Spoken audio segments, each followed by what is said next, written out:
Hi, I'm Dr. Herman here, and thank you for letting us share this great, valuable information for you about what can cause your chronic disease, your chronic pain, your neuropathy, or whatever disease it is in your body.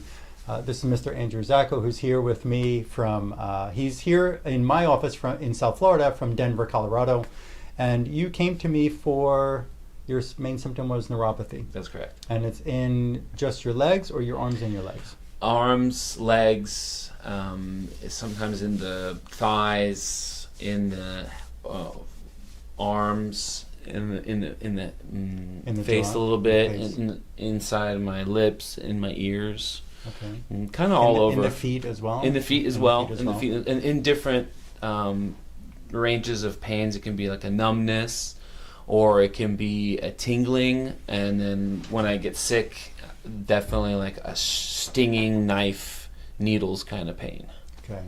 And one thing that you shared with me was is that you noticed something that actually caused it to become worse, and when you stayed away from something, you noticed relief of symptoms. That's correct. When I like to drink, go and drink socially with some friends and whatnot to relieve the stress after a long day, and I would go and I would have a couple of drinks, and the next couple days after that I'd feel kind of a clammy sensation and that tingly kind of feeling, and then I was like, okay, I didn't really correlate that to the drinking. And then I went and drank again with some buddies and whatnot, and then it got worse and worse. I was like, okay, it's got to be something with the drinking and whatnot. I went online and was saying, okay, I'm getting this tingling kind of sensation. I got a lot of different results from online. Maybe you have a circulation problem. And then one of those was like an alcoholic neuropathy, or neuropathy associated with the drinking, that it's damaging the nerves and whatnot. So I stopped that for a while, and I actually went to the hospital to check out and see what was wrong with me, because it was on the weekend. There was no doctors, and I went to go see what was wrong. They did a blood test.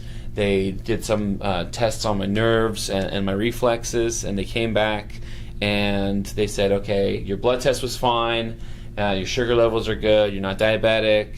But what we think it is it could be the neuropathy, and a certain type of neuropathy coming from your nerve, from the elbow up into the pinky, because that's where I was feeling it the most. And I do feel it. But they didn't have to tell you that, because you already felt that. Right, exactly. There was no real diagnosis there. It was just, you have some neuropathy. Yeah, exactly. They gave me a label for what I was feeling. And so they just told you what you were feeling, which they just reiterated to you what you were feeling, but no why.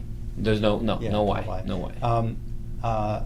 One thing, and we're going to talk about a few things in this, and we're going to make this very short and to the point and sweet to the point for you, is that first thing I thought alcohol, I'm thinking liver. And when we did my very unique exam with you, and we're going to get into other things about what else that we discovered with you, but the first thing that came up with him, the weakest tissue in his body, was his bile duct, not his liver directly. The bile duct is how the liver actually helps to flush bile acids from the liver to the gallbladder and down into the small intestine and even into the pancreas, and there's a whole nother story. But you had major infection with candida and antibiotic residues, because we all have taken antibiotics over the years, and also an incredible amount of parasitic flukes that are jamming up that bile duct. So I have one of my feelings so far, before we even get started on your first protocol, is that the liquor stresses the liver, and the liver can't flush through its pipe, the bile duct. So there's a backup going on, and it's stressing, and it could put lactic acid into the system that can actually stress your nerves and so on. So there's a few different possibilities here, but we're getting started on one, which is clean out that bile duct. But also in the initial exam, I want to touch some other things before I share those points, is that you had other dental issues throughout your years. Now, as anybody who's watching my videos, you know I do touch on dental a lot, and I've got a very unique way of examining the teeth and the gums, and we just went through that exam this morning. You've had dental issues ever since what age did you notice you started having teeth problems? Quite a bit since I was about 18, 19. Actually, my dentist at about age 23, 24, he said, okay, finally, it subsided a little bit. You're not getting as much of the dental problems as you were, because we did a lot of work. We did a lot of root canals. We did a lot of crowns. I had a lot of cavities. A lot of the cavities, they were filled and they were sealed, but a lot of the teeth, cavity had eaten down through the tooth, so it was close to the nerve. They had to go ahead and do the root canal, and the root canal was taken care of. They pulled out the root, they filled the root, and they put the permanent crown over the tooth. And the tooth they said, okay, you're good to go. And the tooth was good. I wasn't getting any pain or any food getting stuck in there. But about 2 years later, I had an infection in where that crown was. I mean, my face swelled up like a bubble, 2-3 different inches in size. And I took some antibiotics. They gave me some antibiotics to bring that down. And there was 2 options. The first option was to do an operation where they would cut the gum, fold it over, and then they could work on where the nerve, where it was seeping, where there was some. But the root canal was done, so there was no nerve. It's like they cut the nerve to the tooth. So. Where there was like a reservoir. Or a place where the root was, where the infection was, so they could go in, clean out the infection, seal it back up, and take care of that. But that was going to be a very, very costly procedure, and I was a young college kid when that was happening, so I opted for them to just pull the tooth. But you still have had swelling, like an abscess around another root canal. I have another one, and of course that's happened, so I'm afraid, because I had the same type of work done to a different tooth, is this going to happen here? I have another root canal here. I have a couple. How many teeth are missing now, and they were previously worked on? Or yeah, they were previously worked on, so I have 1, 2, 3 teeth missing right now. And 3 teeth missing that were previously worked on. I just want to touch something. I'm sorry. Absolutely, no problems. And everybody wants to hear what you're sharing. Is that 3 teeth missing, already 2 other root canals with crowns, and there's still a problem with them. There's still a sensitivity and numbness, a swelling that goes on around there. So it seems like not only seems, it totally appears this way, that there's a connection from the teeth to the body, and we know that the teeth are part of the whole body. They have blood vessels, and they have nerves attached to every other part of the nervous system, and every other blood vessel in the body that goes to every other organ and system, including the brain, including the nerve, including the liver, the stomach, the prostate, the testicle, everything. But in this unique exam, what we were able to find with you, and I'm sorry if I cut you off before, is that the teeth will still, and what you're learning here is that the teeth are going bad still because there's infections in the body that are going from the body up to the mouth. And you're a clean person. You brush your teeth, you floss, you go to the dentist, every 6 months go to the dentist. You're not hanging out in dirty places, right? You make an investment on your tooth, you want to go and see and save it. And so what I found with him today, and I'm sorry, one other point is that you had the sublingual salivary gland removed. You have a scar there. That's correct. And why was that removed? Chronic inflammation. And the chronic inflammation, there was infection, they just said, let's just take it out. Instead of saying, where's it coming from? And even antibiotics didn't fix it. No. Yeah, so what we found today in his exam is that he's got, in the jawbone, in the area where there's missing teeth and where the crowns are, he's got Lyme infections breeding in these areas. He's got multiple forms of bacteria, multiple parasitic flukes, Candida albicans, Candida tropicalis, mycoplasma bacteria, Babesia microti. I'm sorry if I'm touching a sore point here, because you're getting the answers. It's hard to hear those things. It's great to hear them and hard to hear them for some people. But now we've got answers, because what's happening, what I was able to find out with my stress reflex test with you, is that we can find what causes what. Does point A cause point B? Meaning, does the tooth cause the liver a problem? Does the liver cause the tooth a problem? Or does it go both ways? Well, what it turned out to be was that the parotid gland in the cheeks up here are holding infections. The liver, the gallbladder, the right testicle, the right and left tonsils, the salivary area, the gland area, the spleen. And it was like a theme that we kept seeing going from the areas of missing teeth. These areas are going up to the crown tooth. That's why he still has the swelling. No matter, even if he did that flap open surgery that the dentist recommended, the infection is still going to that area. If you were to put in a root canal, people lose to do an implant in an area where there's a missing molar.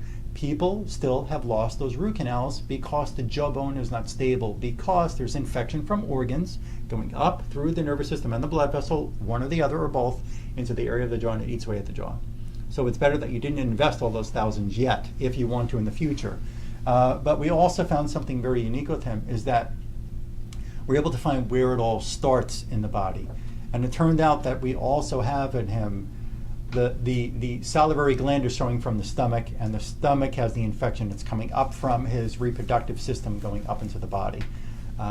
Many people have this. This is not a regular sexually transmitted gonorrhea or chlamydia. That's not what we found. It's not an HIV/AIDS thing. That's not what we're finding. But what we are finding is that there's infection. There's infection in various tissues that are going up to that mouth, and until these infections here are stopped, the jaw is going to continue to go through its process. Whatever its process is, whether he loses all the teeth by the time he's 50, whether he loses a few more teeth and keeps the others, I don't know that. But you're beginning to understand that even still with the alcoholic, you're not an alcoholic, but the alcohol-induced neuropathy and alcohol staying away from, you feel relief of that neuropathy, but you know something is wrong, because everybody who drinks a beer, and it's not the gluten, or drinks I felt wine, it when I was sick. You have a shot of vodka and all of a sudden you got sick, and then it happened again. So it wasn't just the alcohol. No. It was something else that's driving this inflammatory process in the body. So while he's going to be getting into now this protocol to help him start to reverse all of these factors, and I want you to understand, as I explained to you before, I'm going to repeat this and so other people can hear it, it's a gang-up effect. You have several areas in the body that are infected and toxic, that are stressing the liver, stressing the reproductive system, stressing the stomach, stressing the jaw, and it's all adding into the whole complexity of your own individual neuropathy symptoms. Will relieving one of those gang members, like the stress that's in the bile duct, relieve all of the alcohol-induced neuropathy? It just might. It might not, because we still have some other things that could still be in the liver that we haven't studied yet, and in the other tissues, like the gland in the face, the testicle, the tonsils, the salivary gland area, and so on, the stomach. You know, so all of these keep breeding, and they just keep traveling around until we can wipe out all of those infections and toxins from aggravating your tissues. Yet you may experience relief of the neuropathy completely right now, but you're not going to experience the relief of the whole jawbone deterioration that's been going on for, you know, Quite a while. Quite a while, almost a couple of decades. So Quite a while. we should see him again. His protocol will last 30 days. I sure hope to see you again in a very short period of time at the end of that month, or maybe, you know, as soon as you can make it back into town from Colorado. Absolutely. And we get to clean up those other tissues, and you get to report your progress. And even sometimes a symptom may not be relieved in one protocol. It may take 2 or 3 protocols to wipe out the different gang members that are really irritating on that one symptom, the one area causing the symptom. And that makes sense, right? It does. Yeah, so I would hold off on any future. And by the way, one more thing. You went to the dentist, but after the swelling had gone down, he never saw the swelling, and he told you that he couldn't find anything on x-ray or his exam. The x-ray and the exam were clean. There was no abscess, or there was no gap in between where the nerve was, and there was no infection in there. But it is a infection that was going on. It would get swollen like a little bubble. Like one of those little bubble wrap bubbles that you pop. It was a bubble like that, and it would swell up, especially if I was eating like a sugar, or if I had like an apple or something like that, it would swell up right away. Candida, parasites, love sugars. One part of our protocol is watching the sugar intake, even if it's not a diabetic, but the candidas and the parasites that are in there, and the Lyme too, love sugar. So that is one thing. We found all that in there as well. And but what did he tell you? He thought that it was like a draining infection, so that it was not really affecting the root canal. And this is because I've already lost a root canal and a crown. I invested all the time, effort, money into doing this, all the pain, and they did it. I didn't want to lose it again, so I go every 6-7 months, go get X-rayed, checked out. Is there anything going wrong with the tooth? Let's catch it early, nip it in the butt early. And it would swell up, and this was the swelling. I got this done about a year ago, and I'd say about 6 months after that, swelling again, but then it subsided. So it wasn't like this lower one where it was just like really big and it stayed. It was like it swelled up, and then it drained. The infection drained, and then it swelled up, and then but I went in multiple times and had X-rays, and they had no clue. No, there was no diagnosis or prognosis to go and do another flap surgery where they're going to open it and clean it out. Everything looked like it was structurally secure and sound in there. Now we have better ways. Now we know. I want to thank you for your time. Absolutely. I Dr. appreciate Herman, you thank you coming so in. much. Thank Really you. appreciate that. And we look forward to cleaning it up, and we'll get back to you in the future. You Thank can you so always much. call my clinic. Thank Thank you. you so much for sharing this with people, even though we're just getting into your protocol. I really appreciate I'm that. excited. I think that you can really see the light now. I'm really excited. And, call my office for any of those out there watching this video who really want to be able to start to figure out their problem, and they realize that it's not always a quick fix, that you can figure out where this is coming from, and you can fix yourself. Call my clinic, 954-370-3100. Thank you.